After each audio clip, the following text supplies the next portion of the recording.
Welcome back to Brungart Law's Lanyard, where we provide a little extra perspective through conversations with individuals from across the spectrum of society. I'm Maurice Brungart, your host. I enjoy engaging with experienced, knowledgeable, and passionate people for the opportunity it affords to enrich our understanding of the world through their eyes. The more we learn, the more likely we can become better versions of ourselves and guide others towards the same. In this episode, we'll be applying specific insights from some of our guests to focus on something that often decides whether an enforcement initiative succeeds or fails long term. That is, the consequences of how operations are executed. This episode is not about whether immigration enforcement should exist. It does, and it must.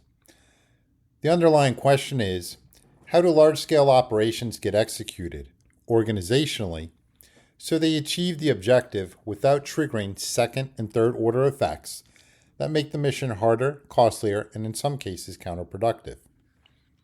We'll cover what questionable organizational practices can do to institutional integrity, public confidence, relationships with communities, resource diversion, infrastructure overload, avoidable use of force incidents, civil conflict, and the human cost.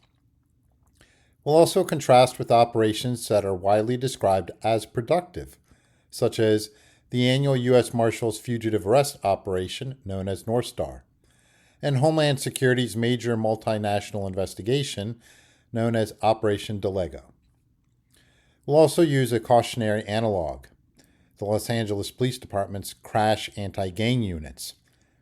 Well-intentioned on paper, but the culture and incentives enable misconduct that ultimately undermine prosecutions and trust. Our core thesis: legitimacy is operational capability. There's a temptation, especially under political pressure, to think of enforcement as a pure numbers game: arrest, detainers, removals, i.e. wins. But the truth is, legitimacy is a force multiplier, and legitimacy is fragile. Our first guest from last summer, former Assistant Secretary for Diplomatic Security Todd Brown, repeatedly emphasized that institutional credibility is built during calm periods through consistent adherence to standards. He spoke about the necessity of protecting investigative independence and ensuring that operational urgency never overrides objective process. He warned that once personnel sense that outcomes are expected rather than developed through evidence, morale subtly shifts. High-performing professionals join agencies because they believe in process and mission integrity.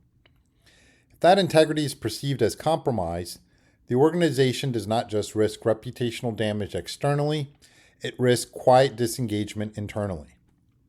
That is the hidden danger of politically pressurized enforcement climates.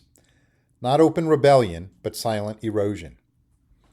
Former U.S. Ambassador Alan Mustard articulated a parallel lesson in diplomacy. He observed that credibility is not something you assert, it is something others grant you over time based on consistency.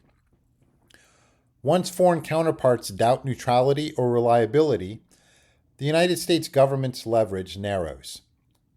Enforcement agencies operate similarly. If courts, communities, and partners begin to question institutional neutrality and integrity, the leverage contracts. And once leverage contracts, compliance becomes coercion. And coercion has a price. Retired U.S. Air Force Brigadier General Benjamin Spencer put it in a way that translates cleanly to law enforcement leadership. He called empathy the coin of the realm. And he warned that any leader can crush a subordinate. That takes zero talent. Real leadership is asking why. Because why is how you detect the deeper systemic problem before it becomes a scandal. That matters here because questionable organizational practices don't just create legal exposure. They create something broader and longer lasting, a credibility deficit, externally and internally. And once credibility erodes, everything becomes so much harder, such as informant cooperation drops, tips dry up, juries become skeptical, local stakeholders hesitate, law enforcement officers get placed into higher risk situations, And overall, the operation becomes politically radioactive. Even if the operation is lawful enough to proceed, it can still be strategically disastrous. Institutional integrity. Let's begin inside the institution. Questionable practices, such as masking, the obscuring of identities, unclear authority lines, inconsistent adherence to procedure, optics of profiling. They all do something corrosive. They teach the workforce that process is optional when the mission is urgent. And once optional process becomes normal, it spreads. It becomes culture. Loyola University School of Law professor Blaine Lassagne framed this as protecting the integrity of the process and the system. When institutions drift into politically driven shortcuts, it isn't just outsiders who lose faith. The institution loses its own compass. In other words, you can't demand professionalism from the workforce while simultaneously rewarding results achieved through ambiguity. And that institutional integrity problem shows up in the field as uneven standards, confusion about lawful scope, inconsistent documentation, loose coordination with prosecutors, and a greater willingness to accept close enough decisions. Former New Orleans Police Department officer Patrick Baxter, who served for 17 years, warned about what happens when incentives and mission framing push officers toward arrest as the primary measure of value. He described how task force mentality can create pressure to arrest, simply to justify perks and status, and how that trust is taken out of the community. He also emphasized something crucial for today's episode. The people you arrest today are part of the community you need tomorrow for information, cooperation, and stability. It's not just about law enforcement, it's about smart policing as well. That lesson scales. Whether it's a city precinct or a federal surge, if the internal culture becomes count bodies, show numbers, then integrity becomes fragile, and fragile integrity becomes operational risk. Public reputation and confidence. Public confidence is not a public relations issue. It's a functioning of the system issue. When an operation produces widespread stories of arbitrary stops, inconsistent explanations, masked agents with unclear identification, detentions that overwhelm local capacity, and conflicting narratives after critical incidents, you create a credibility gap. And that gap gets filled by speculation, social media, activists, politicians, opportunists, and even foreign adversaries. Recent reporting on enforcement surges has highlighted how quickly legitimacy questions intensify when courts perceive non-compliance and when agencies appear to be operating above constraint. Former U.S. Ambassador Mustard frequently stressed that leadership in volatile environments requires patience and restraint, not because leaders lack resolve, but because they understand second-order effects. He noted that overreaction often hands opponents the narrative. Large-scale enforcement that appears chaotic or indifferent to optics gives critics what they need, a story of excess. Former Assistant Secretary for Diplomatic Security Todd Brown similarly described how protective security operations overseas demanded meticulous planning not just for safety, but also for optics. The presence of heavily armed personnel in foreign capitals had to be balanced with host nation sensitivities. The lesson applies domestically. Visible force without visible discipline becomes a public relations accelerant. Once the public believes the operation is chaotic or unfair, even good arrests get reinterpreted through the lens of institutional doubt. Community relationships. Let's talk about immigrant communities and local law enforcement.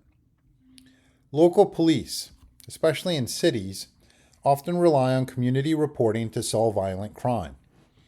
When people believe any contact with law enforcement could cascade into immigration consequences, they start to avoid reporting domestic violence, drug trafficking, child exploitation, homicides, and many other crimes. It's not just ideological. This is about rational self-preservation. Former NOPD Department Officer Patrick Baxter described effective policing as officers knowing the community, names, families, patterns, and then building the slow trust that produces the call that finally solves the case. He said trust takes weeks, months, even longer, whereas arrest simply take minutes. Large-scale immigration operations, when executed in ways perceived as indiscriminate, can undo years of community trust building in a matter of days. And here's the underlying tragedy. The immediate enforcement win can produce a long-term public safety loss. Resource diversion. Without getting stuck on any one component, let's look at the system-wide ripple effect when traditionally criminally focused assets are reassigned. When these surges pull personnel and attention into large-scale civil enforcement, you can see case deconfliction stress, opportunity cost in violent crime and fraud, coordination burdens on prosecutors. Using Minnesota as an example, where there has been significant strain and attrition signals. Recent reporting has described Minnesota's federal court and government attorneys buckling under a flood of immigration-related litigation tied to an enforcement surge. Reuters also reported that the U.S. Attorney's Office for the District of Minnesota has been under extraordinary pressure and has seen prosecutor departures amid broader controversy and operational strain. So this is what it meant by ripple effects. Even if your operation is working in a narrow sense, it may also be silently degrading the broader justice ecosystem that everyone is relying on. Let's take former Diplomatic Security Service Special Agent Ron Holloway's story, which is instructive here because it captures what institutions often miss. How high-pressure environments can burn people down if stress becomes normalized and the support becomes taboo. He described how warning signs can be missed, how it should have been a red flag, and how organizations do better when it's okay to talk about stress and mental health rather than waiting for crisis. When you surge operations that treat exhaustion as acceptable collateral, you don't just risk mistakes. You risk losing skilled people you can't easily replace. The infrastructure overload. If you want a real-time illustration of what infrastructure overload looks like, consider what happens when detention and litigation volumes explode faster than staffing, training, and coordination can scale.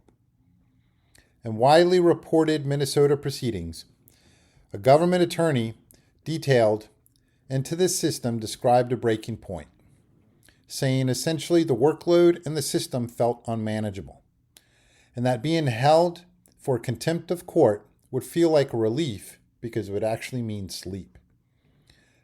Needless to say, the attorney was removed from the assignment afterward. Regardless, what this event reveals is an operational reality. If you surge enforcement without reinforcing the legal processing infrastructure, you're going to convert your own system into a bottleneck. And the bottlenecks produce inconsistent outcomes, more litigation, increased judicial frustration, more compliance failures, and more significantly, greater reputational damage. Former New York immigration judge George Pappas captured the fear that when judges who prioritize due process are pushed out, quote, fair hearings, they're gone, end quote. That's not just a complaint, it's an institutional legitimacy warning. It's the canary in the coal mine. When the public and the courts perceive due process as performative, the operation's moral authority collapses and you get resistance, not cooperation. Use of force. How atmosphere creates risk. We get to one of the hardest topics, the use of force by law enforcement officers. Let's be precise. In any individual incident, the question of justification is fact-specific and often unresolved until investigations are complete. Today's point is slightly different. Well-designed operations reduce the likelihood that officers will be placed into volatile, ambiguous, high-friction environments in the first place. Recent reporting has described multiple high-profile incidents involving Department of Homeland Security components in the context of surge operations and protests, including, as many of you are aware, the fatal shooting of Renee Good, the fatal shooting of Alex Preddy, and the shooting of Marimar Martinez in Chicago, with the judge allowing release of body cam footage and text after the charges were dropped amid disputes over the government's characterization of events. Here's the takeaway, without prejudging any one incident. When an operation is executed in ways that generate widespread protest conditions, unclear identification, perceived indiscriminate enforcement, and brittle command and control, you create more physical confrontations, more opportunities for misunderstanding, more rapid escalation, and more likelihood that an officer who is probably exhausted ends up forced into a split-second decision in a situation that never needed to exist at that level. Former Assistant U.S. Assistant Secretary for Diplomatic Security Todd Brown emphasized that disciplined command reduces use of force exposure. In overseas security environments, he described how pre-operational planning, the layered containment, coordination with local authorities, intelligence validation, all reduce the probability that diplomatic security service special agents would find themselves in unnecessarily compressed decision windows. He framed it this way: you cannot eliminate risk, but you can refuse to multiply it. Former U.S. Ambassador Mustard similarly highlighted that restraint is not weakness. It is strategic foresight. In tense diplomatic environments, escalating posture without preparation only serves to shrink maneuver space. So operational leadership in immigration enforcement faces the same choice: escalate rapidly and accept atmospheric volatility, or sequence deliberately and reduce volatility before it even peaks. So even when an officer's use of force is later found justified, the strategic cost can still be severe if the public believes the operation engineered the confrontation. Protest and civic conflict. Once protests escalate, the enforcement operation stops being about its stated objective and becomes about the operation itself. But protests rarely arise from policy disagreement alone. They are typically reactions to how the enforcement is executed. There are several consistent patterns that transform enforcement into a catalyst for conflict. They are 5. First, perceived indiscrimination. Public support for enforcement is strongest when targets are clearly defined: violent fugitives, organized criminal actors, identifiable threats. When operations appear broad or insufficiently differentiated, communities begin to question boundaries. What precision does is it builds trust, whereas ambiguity builds fear. NOPD veteran Patrick Baxter's experience in local policing reinforces this. Communities respond when enforcement feels protective. When it feels destabilizing, the support erodes quickly. Second, optics without visible legitimacy. Tactical posture, such as massacring, long guns, unmarked vehicles, may sometimes be operationally justified. But without clear communication identification, those images can become rallying points. Former Assistant Secretary for Diplomatic Security Todd Brown emphasized that visible security must always be matched with visible procedural credibility.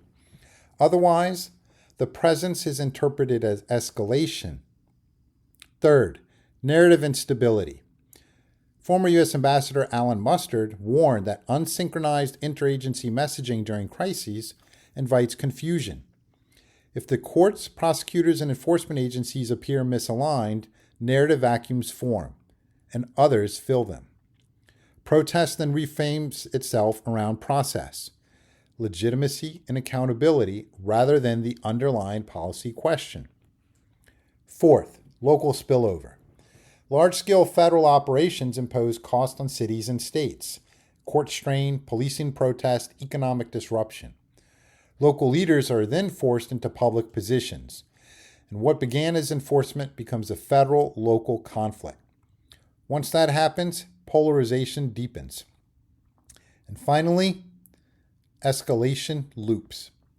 Protests lead to increased enforcement posture. Increased posture fuels larger protest. Without early recalibration, the cycle becomes self-reinforcing. So the irony is, operations intended to project control can instead project volatility. And that volatility generates civic anxiety. And that anxiety mobilizes opposition, and the opposition just consumes the bandwidth. At that point, the operation is no longer advancing its objective. It is managing the fallout from its execution. On the other hand, effective enforcement can engender support. Disciplined execution, that is, clear targeting, synchronized communication, reinforced infrastructure, and visible procedural integrity, is what determines whether the public sees protection or provocation. Execution shapes civic response. Local economies and political coalitions. Large-scale enforcement that is perceived as indiscriminate can trigger measurable economic and political repercussions. Reduced workforce participation in vulnerable sectors, disrupted local commerce during unrest, increased costs for local governments in policing and emergency response, reputational impacts that affect tourism, investment, and community cohesion. Politically, it can also fracture traditional support. People who support enforcement in principle may withdraw support when they see chaos, breakdown in due process, and costly confrontations that appear avoidable. This is how operations become self-defeating. They convert a potentially broad coalition into hardened opposition. Personnel strain and loss. Let's bring the human element back to the center. Mike Mears, the former CIA chief of human capital and founder of the CIA Leadership Academy, emphasized that leaders have to design systems that align with how humans actually behave, not how we wish they behaved. If you treat people as infinitely elastic, the levers stop working. Large surges that run on exhaustion eventually produced resignations, early retirements, reduced productivity, increased error rates, and damaged institutional memory. Former Diplomatic Security Service Special Agent Ron Holloway's experience underscores what happens when warning signs are missed and when stress becomes normalized. The institution does not just lose a person for a day, it risks losing them for a career. And when that happens at scale, you hollow out the ecosystem. Law enforcement, prosecutors, immigration processing. Exactly the system you need to function to accomplish the mission. What does good enforcement look like? Well, let's take the U.S. Marshal Service annual fugitive arrest operation known as North Star, where it conducts coordinated fugitive apprehension operations with clear targeting logic, partner integration, and measurable public safety objectives.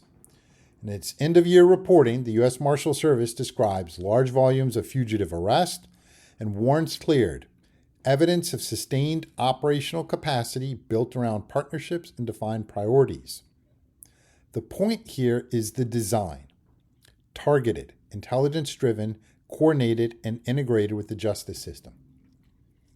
Let's take a look at Department of Homeland Security's Operation Delego, which targeted a specific organized criminal network known as Dreamboard and involved arrest and prosecutions across borders with the objective tied to public safety and victim protection. The key difference is clarity. The target is defined, the evidentiary pathway is built, and the operation aligns with prosecutorial capacity. What does a bad enforcement operation look like? Does anyone recall Community Resources Against Street Hoodlums, otherwise known as CRASH? It was a specialized gang intelligence unit of the Los Angeles Police Department tasked with combating gang-related crimes between 1979 and 2000. The CRASH units are instructive not because they were uniquely corrupt, rather because they began with a legitimate objective: suppress violent gang activity that was harming communities. The mission was public safety. The failure was not in the intent, it was in incentives, oversight, and culture. CRASH gradually evolved into a results-driven subculture where arrests, seizures, and numbers became shorthand for success. Oversight mechanisms weakened, informal norms replaced formal guardrails. Over time, that pressure environment fostered misconduct, the fabrication of evidence, perjury, excessive use of force, which all culminated in the Rampart scandal of 1997. The downstream consequences were profound. Hundreds of convictions overturned, millions in civil settlements, and federal oversight, and most damaging, the erosion of community trust. What makes CRASH relevant to the large-scale immigration enforcement operations is not the nature of the crimes involved, it's the warning about the momentum. When leadership implicitly signals that outcomes matter more than process, when operational tempo discourages scrutiny, and when units develop insulation from accountability, shortcuts can normalize. Even if the overwhelming majority of personnel act lawfully, ethically, and morally, drift can occur gradually across the system and among individuals. Once the drift becomes visible, it taints legitimate work. CRASH demonstrates a paradox. Aggressive enforcement designed to demonstrate strength ultimately weakened prosecutions. It emboldened defense challenges and made future law enforcement harder. Institutional credibility, once lost, required years and federal supervision to rebuild. This is the cautionary parallel, that large-scale operations without sustained oversight and cultural discipline may achieve short-term arrest metrics, but they risk long-term institutional damage far exceeding the initial gains. Another counterproductive example is Operation Wetback from 1954. This operation dramatically increased immigration raids and removals along the southwest border, resulting in hundreds of thousands of expulsions in a short period. While framed as a decisive assertion of border control, the methods, mass roundups, inadequate hearings, reports of coercive transport conditions, and minimal procedural protections, ultimately drew domestic and international criticism. The short-term removal numbers were significant, but the operation also strained relations with Mexico, triggered diplomatic tension, and generated reputational damage that complicated subsequent bilateral cooperation on labor and migration programs. The aggressive optics overshadowed nuanced labor and policy discussions. Within a few years, many of the systemic issues remained unresolved. The lesson from Operation Wetback is structural. A surge that emphasizes spectacle over sustainability may produce dramatic statistics, but fail to produce durable policy outcomes. Large-scale enforcement that disregards infrastructure, due process perception, and diplomatic context can undermine the broader strategic objectives it seeks to advance. This is the warning. Even if leadership believes it's pursuing safety, if the operational culture becomes results at any cost, you can end up undermining the very prosecutions and legitimacy you need. Let's return to the initial premise as we come to a close. Effective enforcement can absolutely be accomplished with societal and political support when it is executed appropriately. clear targeting priorities, transparent identification and accountability, real coordination with courts and prosecutors, surge planning for processing capacity, community impact mitigation, and leadership that treats legitimacy as operational capability. To borrow Brigadier General Spencer's leadership lesson, leaders have to ask why, not as a soft exercise, but as a way to detect the systemic fault lines before they break the organization. And to borrow Patrick Baxter's community lesson, you're not operating in occupied territory. You're operating among people you will need again tomorrow.